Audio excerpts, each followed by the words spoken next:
જય હિન્દ વિદ્યાર્થી મિત્રો, હું યશ મોદી આપ સૌનું આત્મનિર્માણ એજ્યુકેશન પોર્ટલ પર હાર્દિક સ્વાગત કરું છું. આજે આપણે મિત્રો યુપીએસસીના હિસ્ટ્રીના પ્રશ્નો સોલ્યુશન કરીશું. આપ સૌ જાણો છો કે જીપીએસસી એ યુપીએસસીને ફોલો કરતું હોય છે. એના કારણે આપણે આવનારી એસટીઆઈ અને પીઆઈમાં કેવા પ્રશ્ન પૂછાઈ શકે છે આપણે યુપીએસસીના સંદર્ભમાં આપણે સમજીશું ને આપણે તમને એકદમ ડિટેલ્સમાં ઇન્ફોર્મેશન આપીશું. યુપીએસસીમાં પ્રશ્ન પૂછાયો તો આ પ્રશ્ન જીપીએસસીમાં કયા સંદર્ભે પૂછાઈ શકે છે ને એની આજુબાજુની દરેકે દરેક ઘટના કવર કરીશું, જેના કારણે આપણને જીપીએસસીમાં પણ આનો બેનિફિટ થાય. તો ચાલો મિત્રો આજના લેક્ચરને સ્ટાર્ટ કરીએ.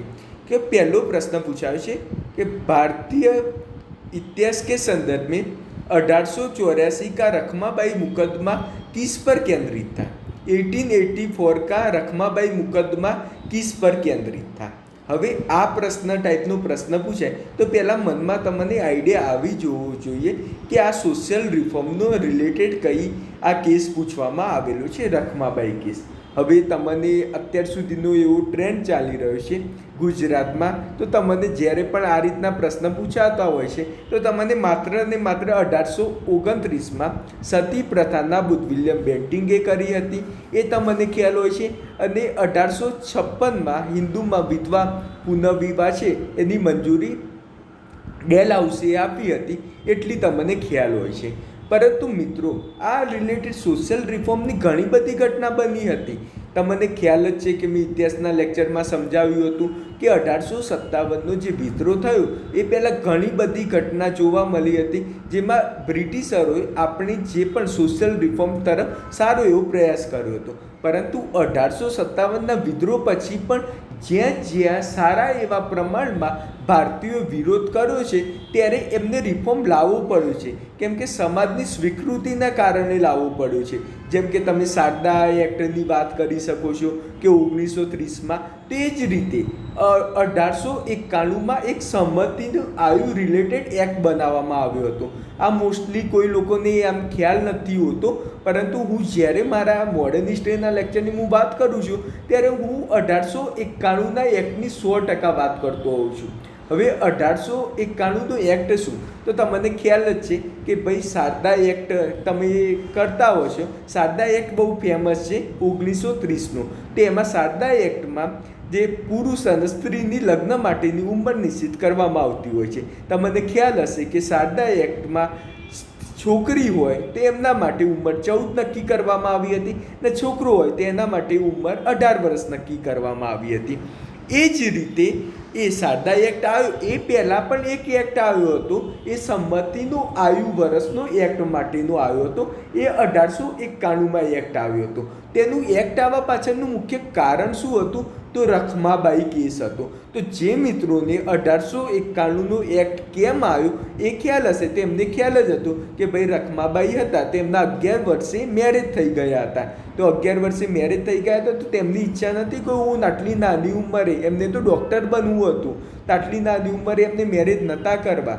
એટલા માટે પછી એમને કેસ મૂક્યો હતો, એમના ઉપર આ કેસ ચાલ્યો હતો, તે રખમાબાઈ મુકદમા. તો એમાં એ લોકો જીતી ગયા હતા રખમાબાઈ, અને એ ત્યારબાદ અંગ્રેજોએ 1891માં એક એક્ટ લાવ્યા જેમાં સ્ત્રીઓ માટેની ઉંમર 12 વર્ષ કરવામાં આવી અને પુરુષ માટે 18 વર્ષ કરવામાં આવી. તો આના પરથી તમને પહેલો શિક્ષા માટેનું તો આને કંઈ લેવા દેવા જ નથી, એટલે આપણે આ ઓપ્શન્સ ખોટું કરી દઈશું.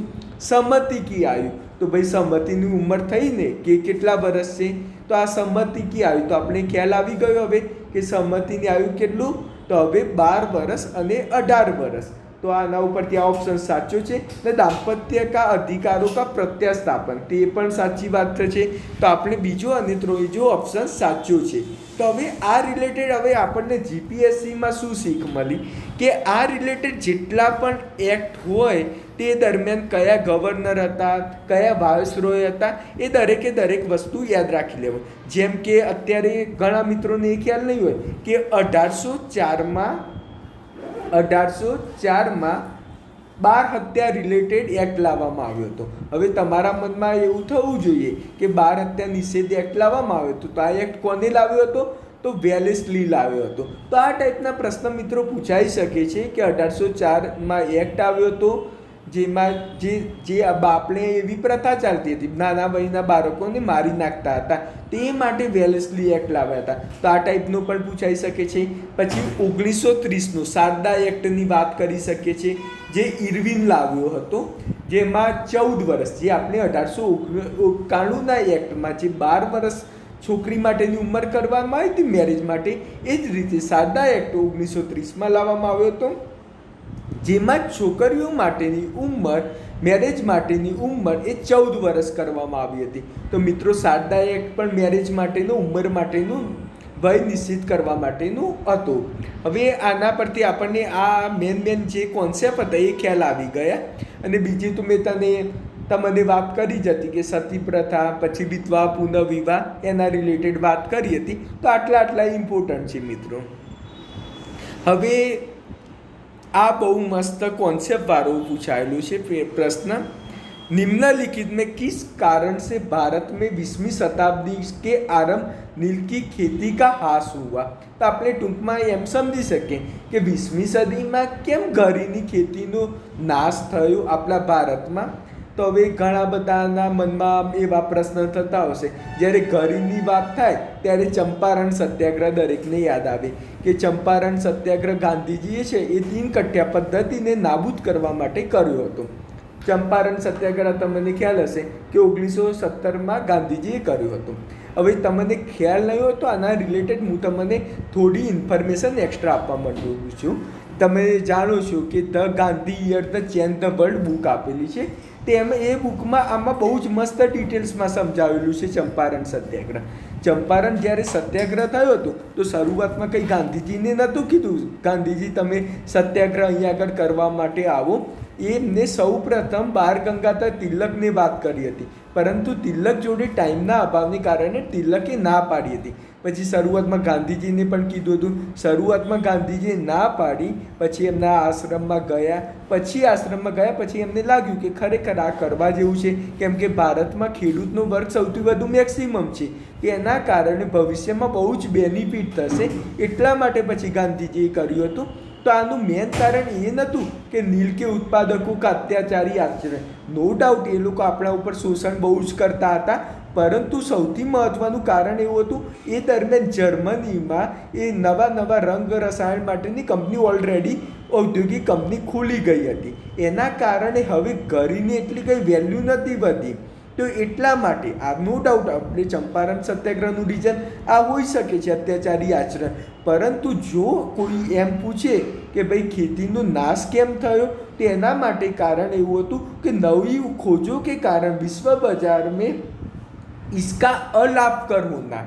તો તમે જોઈ શકો છો કે હવે ઘરીની કંઈ વેલ્યુ નથી રહી. તો હવે શું કામ ખેતી કરવાનો ફાયદો?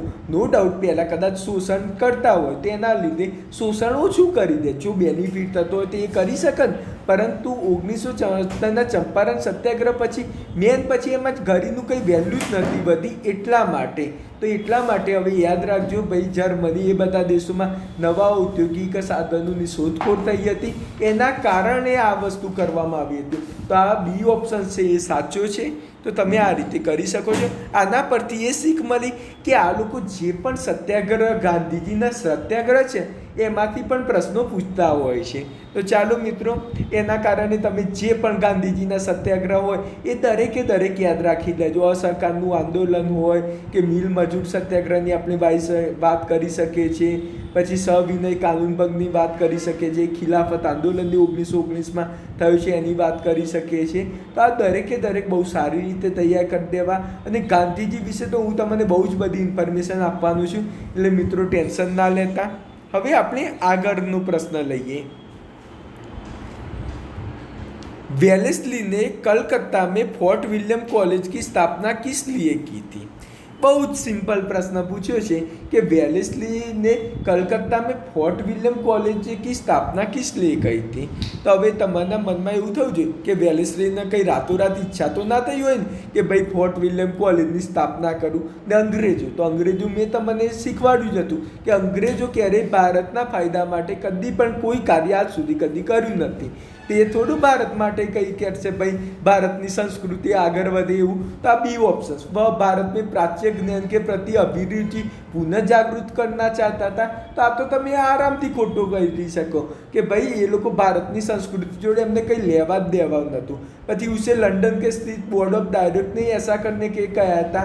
तो भाई आवा कई रीजन ना हो, आवा बोर्ड ऑफ डायरेक्टर तो आ टाइपना हो तो खोटा ज करी देवाना ऑप्शंस।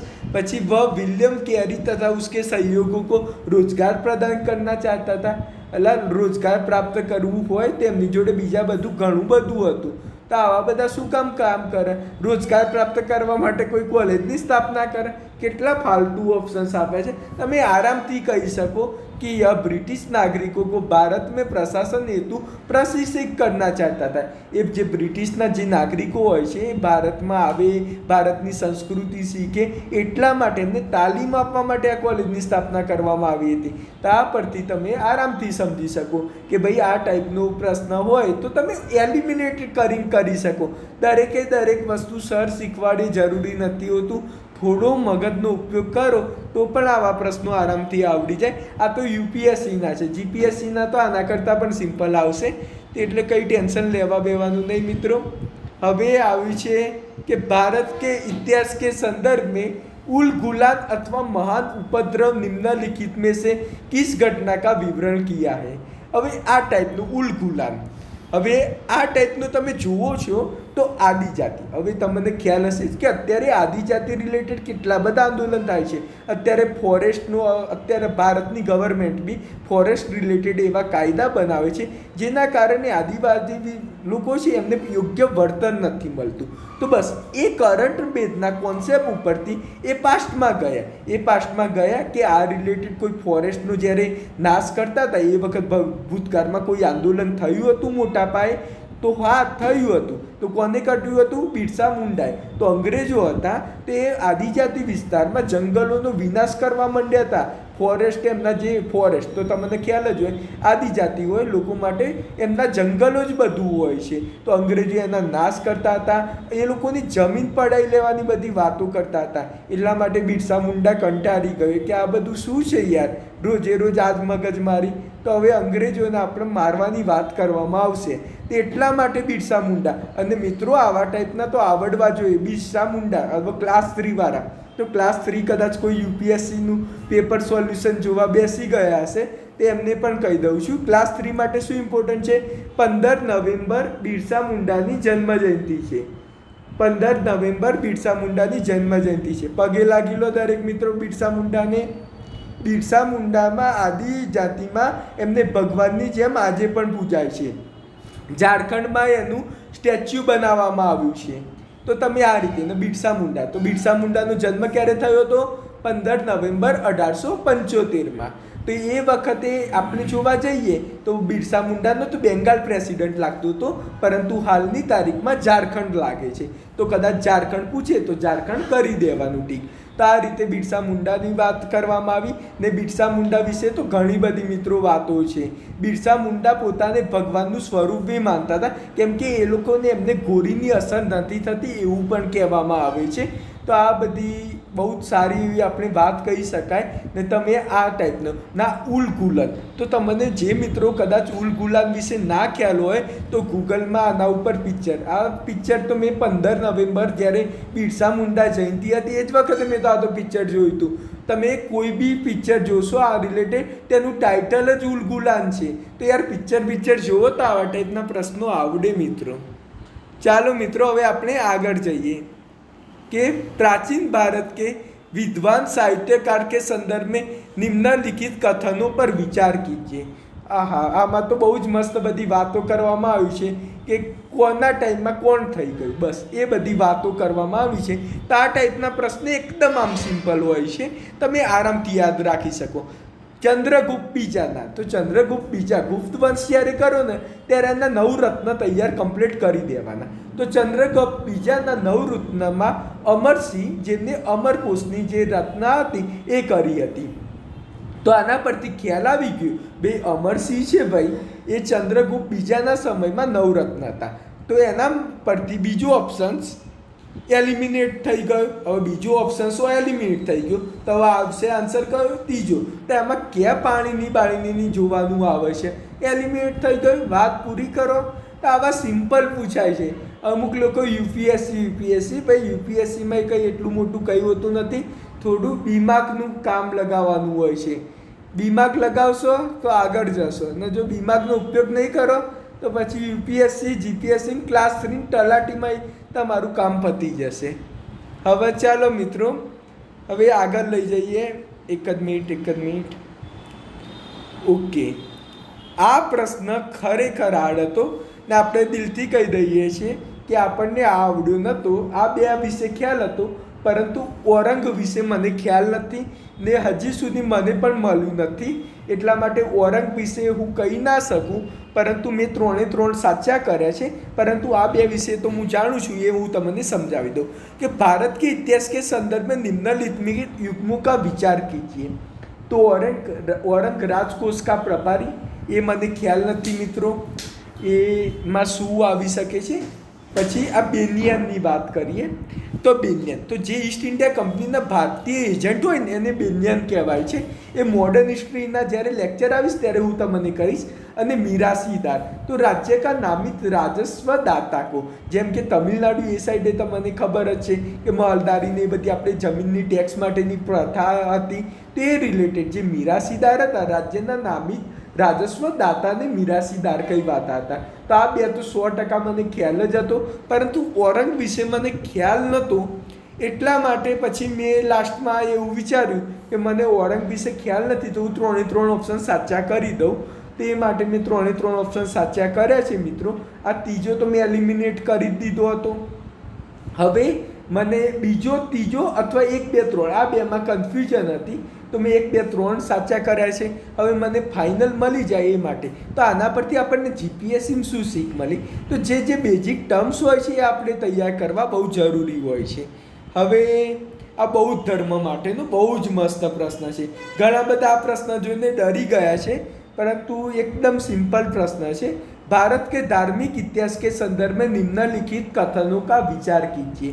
स्थाविरवादी महायान बौद्ध धर्म से संबंधित. तो मित्रों, मैं तमने मारी जे बुक्स છે હિસ્ટ્રીમાં એમાં સ્પષ્ટ રીતે લખેલું છે કે ભાઈ સ્થાવિરવાદી છે એ મહાયાન સંપ્રદાયના છે. તમને ખ્યાલ જ હશે બૌદ્ધ ધર્મમાં 2 સંપ્રદાય છે, મહાયાન અને હીનયાન. તો મહાયાનો એ મૂર્તિ પૂજામાં માનતા હોય ને મહાયાન સંપ્રદાયનો ઉદ્ભવ જ્યારે ભગવાન બુદ્ધનું અવસાન થયું તેમની યાદમાં જે સ્તૂપ બનાવવામાં આવ્યા તે રીતે. તો પહેલાં તો હીનયાન હતું, પરંતુ મહાયાનનો ઉદ્ભવ જ જ્યારે બુદ્ધ ભગવાનનું મૃત્યુ થયું એ પછી ઉદ્ભવ થયો છે.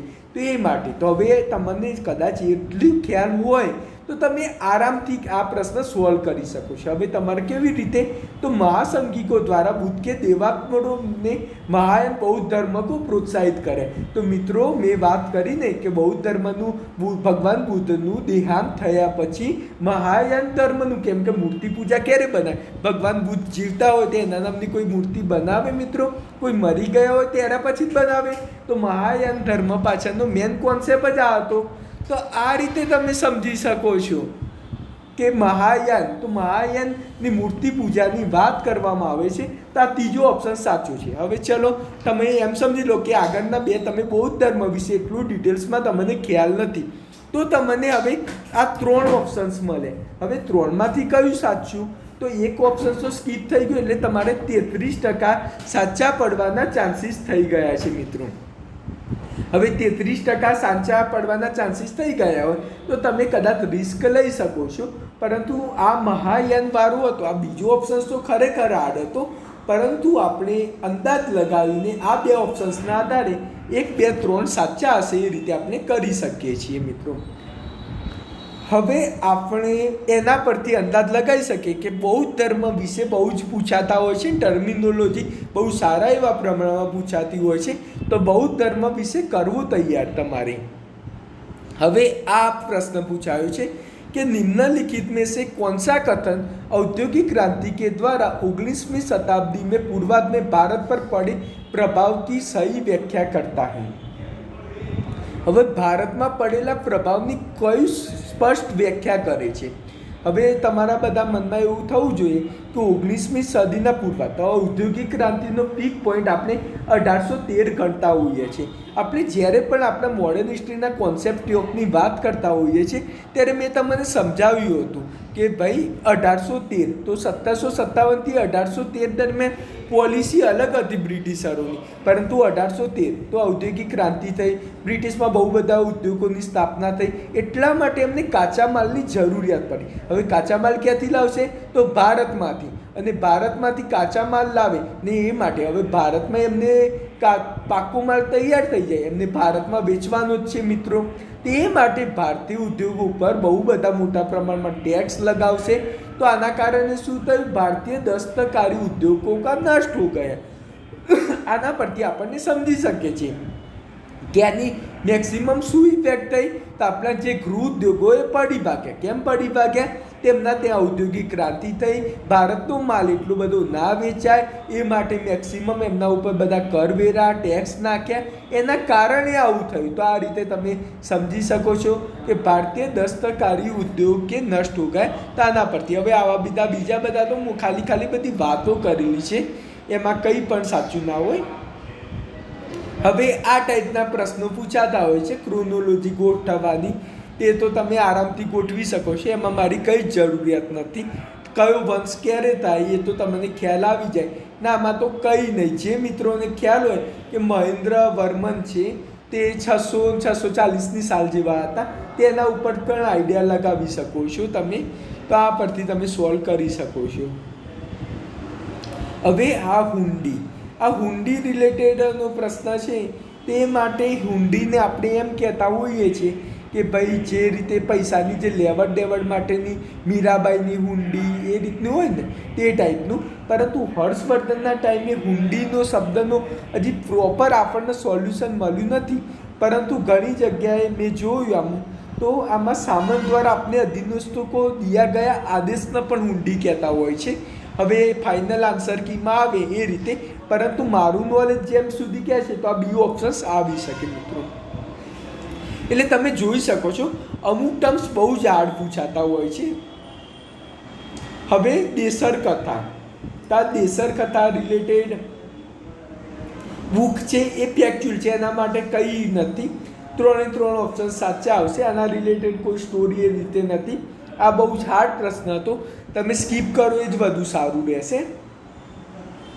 પછી આ પ્રશ્ન તમને હું સમજાવું कि अस्य पृष्ठ समुदाय के लोगों को लक्षित कर प्रथम मार्क्सिस्ट पत्रिका विटाल विध्वंसन किसके द्वारा प्रकाशित की गई थी? ध्यान से समझो. अस्य पृष्ठ समुदाय के लोगों को लक्षित कर प्रथम मासिक पत्रिका विटाल विध्वंसन किसके द्वारा प्रकाशित की गई थी? હવે તમને એવું થશે કે સર આ તમે વાંચ્યું ક્યાંથી વિટાલ વિધ્વંસન?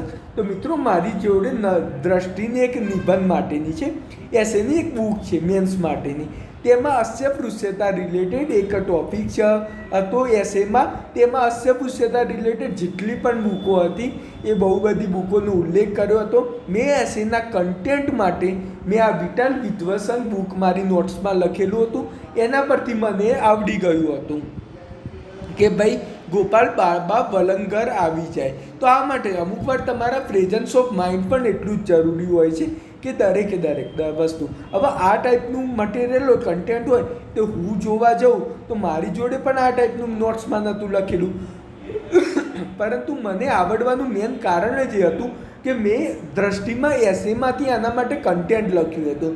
તો આ ટાઈપે પણ તમે કરી શકો છો. હવે ભારત के इतिहास के संदर्भ में कुल्यबाप तथा द्रोणबाप शब्द किसके लिए उपयुक्त થતા है? તો આમાં નિર્દેશ કરતે તો આમાં એવું શબ્દ ભાઈ કુલ્યાબાપ અને દ્રોણબાપ. તો તમને ખ્યાલ જ હશે કે ભૂમિ જમીનનું માપણી માટે હોય તે માટે કુલ્યબાપ અને દ્રોણબાપ શબ્દ વપરાતો હતો. તો આ તો તમને ગુપ્ત યુગમાં સારા એવા પ્રમાણમાં તમને આની ઇન્ફોર્મેશન મળી જશે મિત્રો. ને આ તો આપણી મટીરિયલ જે બુક છે એમાં પણ આપેલી છે.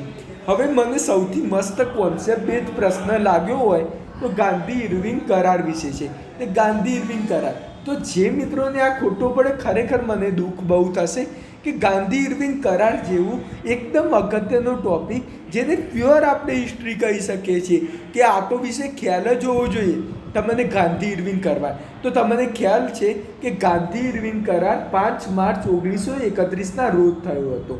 હવે જે મિત્રો કદાચ પ્રિલિમિનરીની તૈયાર કરતા હોય તો યાદ રાખી લેજો ડેટ કે ગાંધી ઇરવિન કરાર ક્યારે થયો હતો. 5 માર્ચ 1931 વચ્ચે થયો હતો ગાંધીજી અને ઇરવિન વચ્ચે. હવે તમારા મનમાં પ્રશ્ન થવો જોઈએ કે ગાંધીજી એ વખતે તો જેલમાં હતા. તો ચાલો મિત્રો હું એમ માની લઉં છું તમને ગાંધી ઇરવિન કરાર વિશે કંઈ ખ્યાલ જ નથી. તો તમને ખ્યાલ છે કે 1930ની વાત કરીએ તો સવિનય કાનૂન ભંગ થયો હતો. તો ત્યારબાદ આપણે દાંડી માર્ચની વાત કરી હતી કે ભાઈ દાંડી માર્ચ ગાંધીજીએ 12 માર્ચ 1930ના રોજ દાંડી માર્ચની શરૂઆત કરી હતી. 6 એપ્રિલ 1930ના રોજ દાંડી માર્ચનો અંત કર્યો. પછી ત્યારબાદ ગાંધીજીની ધરપકડ કરવામાં આવી હતી. હવે ગાંધીજી હતા જેલમાં. હવે ગોરમજી પરિષદ 1930થી સ્ટાર્ટ થઈ ગઈ હતી જેમાં ભારતીય હિત વિશે ડિસ્કશન કરવાની હતી. તો પ્રથમ ગોરમજી પરિષદ તો આપણા કોંગ્રેસે તો ભાગ ના લીધો કેમ કે અંગ્રેજો એમની માગણી સ્વીકારવા તૈયાર જ નહોતા કંઈ પણ. પરંતુ એટલે ગાંધીજી તો જેલમાં હતા. તો હવે ગાંધીજીએ કીધું જો મારી માગણી સ્વીકારે તો અંગ્રેજો જોડે વાત કરવાનું, ગોરમજી પરિષદમાં આવવાનો ફાયદો. હવે પહેલી ગોરમજી પરિષદ ફેલ રહી કેમ કે ભારતની સૌથી મોટી પાર્ટી કોંગ્રેસ. એ કોંગ્રેસના સદસ્યો જ ના હોય તો ડિસિઝન મેકિંગ થોડું યોગ્ય રીતે થઈ શકશે. એટલે અંગ્રેજો પર પણ દબાવ પડ્યો હતો કે ભાઈ ભારતીય કોંગ્રેસ પાર્ટીને મનાવે. હવે ગાંધીજી તો તૈયાર જ નહોતા કે મારી દરેક માંગ પૂરી કરો તો હું આવું, નહીં તો હું તો ના આવું. તો એ વખતે તેજ બહાદુર સપ્રુ અને જયકર આ બે નામ યાદ રાખી લેજો. પ્રિલિમિનરીમાં પૂછાશે કે તેજ બહાદુર સપ્રુ અને જયકર ગાંધીજીને રિક્વેસ્ટ કરી કે ગાંધી બાપુ તમે ગોરમજી પરિષદ છે તે એમાં માટે તમારે જવું ના જવું એ તમારી મરજી છે, પરંતુ ઇરવિન સાહેબને મળી તો લો. તો આ વખતે ગાંધીજી અને ઇરવિન વચ્ચે બંને વચ્ચે આ સમજૂતી થઈ હતી જેને ગાંધી ઇરવિન કરાર કહેવામાં આવે છે. આ ગાંધી ઇરવિન કરારના કારણે ગાંધીજીનો આજ સુધી મોટા પાયે વિરોધ થાય છે. ગાંધીજીએ ગાંધી ઇરવિન કરારમાં જે લોકો સશસ્ત્રનો ઉપયોગ કરતા હતા એ કેદીને છોડવાની મનાઈ કરાઈ એ વાત માની લીધી હતી. તમે જોઈ શકો છો એના કારણે 23 માર્ચ 1931માં શહીદ ભગતસિંહને ફાંસી થઈ. લોકોને એટલે જ વિરોધ હતો. ગાંધીજી શહીદ ભગતસિંહને બચાવી શકતા હતા, ઇરવિનને રિક્વેસ્ટ કરી શકતા હતા કે ઇરવિન સાહેબ જેમને હિંસા કરી છે એમને પણ છોડી દો, પરંતુ ગાંધીજીએ આવું ના કર્યું. એના કારણે શહીદ ભગતસિંહને ફાંસી થઈ. એટલા માટે લોકો વિરોધ કરતા હોય છે. ને ગાંધીજી એ વખત પછી મિટિંગમાં આવ્યા હતા તે વખતે ઘણી બધા લોકો એમના હુરિયા બોલાવ્યા હતા. તો તમે જોઈ શકો છો એક મહાન વ્યક્તિ 1930માં એમનું જબરજસ્ત પ્રભુત્વ હતું. મેં તમને વાત કરી હતી કે દાંડી માર્ચ બારડોલી પહોંચી હતી. સૌથી વધુ મેક્સિમમ પ્રમાણમાં લોકો આવ્યા હતા. નડિયાદમાં બહુ જ મેક્સિમમ પ્રમાણમાં લાખોની સંખ્યામાં લોકો આવ્યા હતા. નડિયાદના સંતરામપુર મંદિર ઉપરથી સ્પીચ આવી હતી. લોકો ઉભરાઈ આવ્યા હતા. 12 ગામથી વિદેશથી યુરોપિયન લોકો પણ આવ્યા હતા. તો પણ એમનું આટલું બધી ફેમસ હતા હોવા છતાં એમના એક ડિસિઝનના કારણે એમની વેલ્યુ ડાઉન થઈ ગઈ મિત્રો. આજે પણ ઘણા બધા મિત્રો વિરોધ કરે છે. તેનું કારણ પણ આ જ હતું. એટલા માટે આ ટાઈપનો પ્રશ્ન પૂછ્યો છે. वही गांधी इरविन करार. तो તમે गांधी इरविन करार विषय જોઈએ तो राउंड टेबल कॉन्फ्रेंस में भाग लेने के लिए कांग्रेस को आमंत्रित करना. तो राउंड टेबल कॉन्फ्रेंस આ લોકો પણ બનાવવાની વાતો કરતા હોય છે. Round table conference round table conference એટલે ગોરમજી પરિષદ. તો આ લોકો આવા નામ મૂકી લેતા હોય છે તમને છેતરવા માટે. એટલા માટે ગોરમજી પરિષદને રાउंड टेबल कॉन्फ्रेंस समझो ने भाग लेने के लिए कांग्रेस को आमंत्रित करना. तो તમે જોઈ શકો છો ભાઈ कांग्रेसને આમંત્રિત કરો તો આ ઓપ્શન સાચું છે મિત્રો. પછી असहयोग आंदोलन के संबंध में जारी किए गए अध्यादेशों को वापस लेना। साची बात है, आ बने ऑप्शन साचा है। હવે पुलिस की ज्यादतिया की जांच करनी तो गांधी जी को सुझाव की स्वीकृति। तो भाई अंग्रेजों नता मार्या कि पुलिसे जे कार्यवाही करी है एनी गांधीजी जांच करे। तो अंग्रेजे कीधु भाई आવું ना होय। तो अंग्रेजों नता माने અને केवल उन्हीं कैदियों को रिहाई जिन पर हिंसा का अभियोग नहीं था। तो आ वस्तु साची है, केम के शहीद भगत सिंह एमना ऊपर हिंसानो आरोप हतो, एना कारणे एमने नता छोड्या। तो आ तमे चौथुं पण ख्याल हशे तो पण तमे स्कीप करीने याद राखी शकशो। तो चौथा उपरथी तमारे बे ज ऑप्शन्स वध्या ने एना उपर तमे एलिमिनेशन मेथडना कारणे तमे एक बे राउंड टेबल कॉन्फरन्स साचुं, बीजું साचुं અને ચોથું साचुं। ओके, 1 2 4 आंसर आवशे ने घणा बधा मित्रों 2 3 4 करीने આવ્યા છે, એમને થોડું મગજ દોડાવવાની જરૂર હતી। હવે निम्नलिखित किस शासक ने अपनी प्रजा को अभिलेख के माध्यम में परामर्श किया। भाई आ रीते भाई बात करवामां आवे संप्रदायनी बधुं तो आपणे आरामथी अशोक लखी देवानो। तमे जुओ कि आपने कोई पण धर्म होय तो धार्मिक संप्रदाय की प्रशंसा करते या संप्रदाय के अत्यधिक भक्ति के कारण अन्य संप्रदाय की निंदा करते तो अपितु अपने संप्रदाय को गंभीर रूप से हानि पहुंचाते। तो अशोक कहता था कि आपने मध्यम मार्गी मात्र राखवानुं नहीं, आपने कोई बीजा धर्मनी टीका नहीं करवानी, दरेक धर्म सरखा छे। तो आवी बधी वातो अशोक ज करता था। तो एकदम सिंपल प्रश्न हतो। तो आना परथी आपणे आम मोस्टली आम समझी लीधुं अने गांधीवाद अने मार्क्सवाद विषे पण समजाव्युं हतुं कि आर्थिक नियतिवाद आवे। तो आ रीते आपणे यूपीएससीनी हिस्ट्रीनुं सोल्यूशन कर्युं। आना परथी सीख मळी आपणने कि भाई 1857 विद्रोह पहलानी जे घटना बनी है 1858 થી 1857 दरमियान जे पण थयुं हतुं ते विषे तैयारी करो।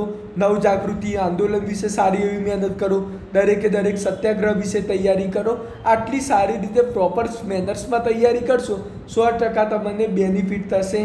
तो आ रीते आपणे मोस्टली आपणे दरेके दरेक प्रश्ननुं सोल्यूशन करेलुं छे। तो आ रीते आपणे આજનો લેક્ચર ફિનિશ કરીએ। હવે હું આખા પેપરના સોલ્યુશન સાથે ટૂંક જ સમયમાં તમને મળું છું। જય હિન્દ, જય જય ગરવી ગુજરાત। અને જે એપ્લિકેશન મિત્રો ડાઉનલોડ ના કર્યું હોય આત્મનિર્માણ એપ્લિકેશન ડાઉનલોડ કરી દેજો। આ ચેનલ સબસ્ક્રાઈબ ના કરી હોય સબસ્ક્રાઈબ કરી લેવો મિત્રો। બેલ આઇકન દબાવો એટલે આવા દરેકે દરેક વિડીયો જોવા મળે। ને ગુજરાતમાં ગઈકાલે સૌથી ફાસ્ટમાં સોલ્યુશન કોઈ લાઈવ સંસ્થા આપ્યું હોય તો આત્મનિર્માણ સંસ્થાએ જ આપ્યું છે। આના પરથી આ તો વસ્તુ કેવું છે મિત્રો, ઘણા બધા મોટી મોટી યુપીએસસીની વાતો કરે છે, પરંતુ જ્યારે વાત આવે ત્યારે એ લોકોની તલાટી સુમિત સુધી સીમિત હોતા હોય છે। તો આપણે જસ્ટ યુપીએસસીનું સોલ્યુશન કરાય જીપીએસસીના આધારે, જેના કારણે તમને બેનિફિટ થાય। જય હિન્દ।